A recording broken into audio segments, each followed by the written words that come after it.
예언이라는 개념을 보다 분명하게 이해하기 위해서는 먼저 이 단어의 그리스어 표현을 이해하는 것이 좋을 것 같습니다. 예언을 의미하는 그리스어 표현은 프로페테이아이고 예언자를 의미하는 그리스어 표현은 프로페테스입니다. 이 표현들은 뭐뭐 전에 혹은 뭐뭐 앞에를 의미하는 접두어 프로와 말하다를 의미하는 페미 동사로 이루어져 있습니다.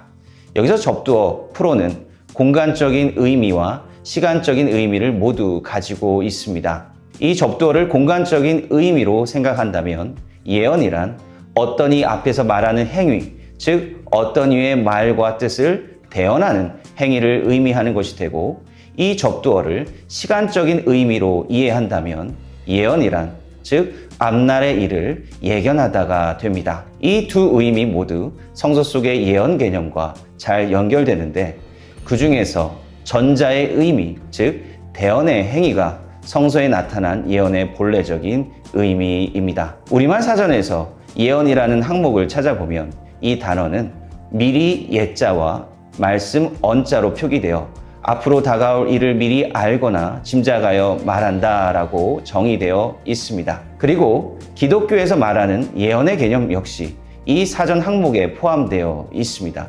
그러나 대언하는 행위를 의미하는 성서적 예언의 원의를 잘 드러내기 위해서는 미리 예자가 아니라 맡길 예자를 사용하는 것이 더 정확한 표현이라고 할 수 있습니다.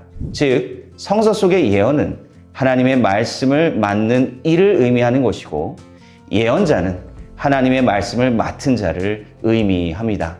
다시 말해 예언은 하나님의 말씀을 맡은 예언자가 사람들에게 하나님의 말씀을 전하고 선포하는 행위를 가리키는 것입니다. 예언과 예언자에 대한 구약성서의 히브리어 표현은 보다 다양하게 나타나고 있습니다. 구약성서에서 예언자들을 지칭하여 불렀던 더 오래된 표현은 히브리어로 로에 혹은 호세입니다. 이 단어들을 우리말로 직역하면 환상을 보는 자입니다. 즉, 참된 예언자는 하나님의 거룩한 임재를 눈으로 보고 감당할 수 없는 하나님에 대한 경외감을 몸소 체험한 자입니다.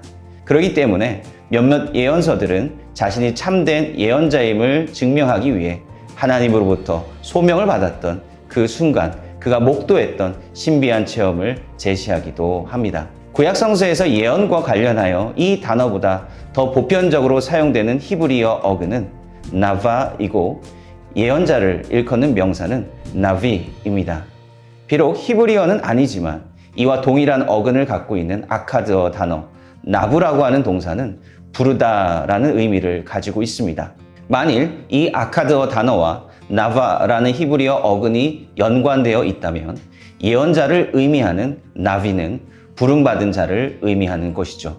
이 표현은 이스라엘 왕국시대 때 활동했던 예언자들 뿐만 아니라 이스라엘의 기원을 이루었던 중요한 선조들인 아브라함과 모세에게도 적용되었습니다. 즉, 이스라엘 리더십의 본질이 바로 이 예언의 능력, 하나님의 말씀을 듣고 이를 올바르게 전하는 데에 있음을 잘 나타내고 있는 것입니다. 왜냐하면 성서는 근본적으로 인간의 판단이 아니라 예언자들이 전하는 하나님의 뜻에 따라 통치가 이루어지는 그러한 공동체를 지향하고 있기 때문입니다. 예언자들이 선포했던 예언은 하나님의 말씀에서 멀리 떠나버린 사회의 불의와 우상숭배의 모습을 비판하고 이들이 외면하고 있었던 하나님의 말씀으로 돌아오라는 내용이 주를 이룹니다. 만일 예언의 말씀을 듣고도 회개하지 않고 하나님의 말씀에 순종하지도 않는다면 준엄한 심판을 받게 될 것이라는 경고 역시 이 예언에 포함됩니다. 성서는 참된 예언은 바로 선포된 예언의 성취를 통해 증명됨을 강조하고 있습니다. 여기에 미래적인 예견과 그 성취가 포함되어 있습니다. 그러나 또한 성서는 심판의 예언은 성취되지 않을 수도 있음을 가르쳐주고 있습니다. 왜냐하면 하나님의 심판이 예언되었다 할지라도 백성들이 회개하고 하나님께서 심판의 마음을 돌이켜 용서하실 것이기 때문입니다. 이러한 측면에서 예언의 본질적인 목적은 단순히 미래에 있을 일을 전해주는 것이 아니라 현재 사람들의 삶의 변화를 이루어내는 데에 있습니다. 즉, 성서에서 예언의 초점은 막연한 미래가 아닌 우리의 현실의 모습에 있습니다.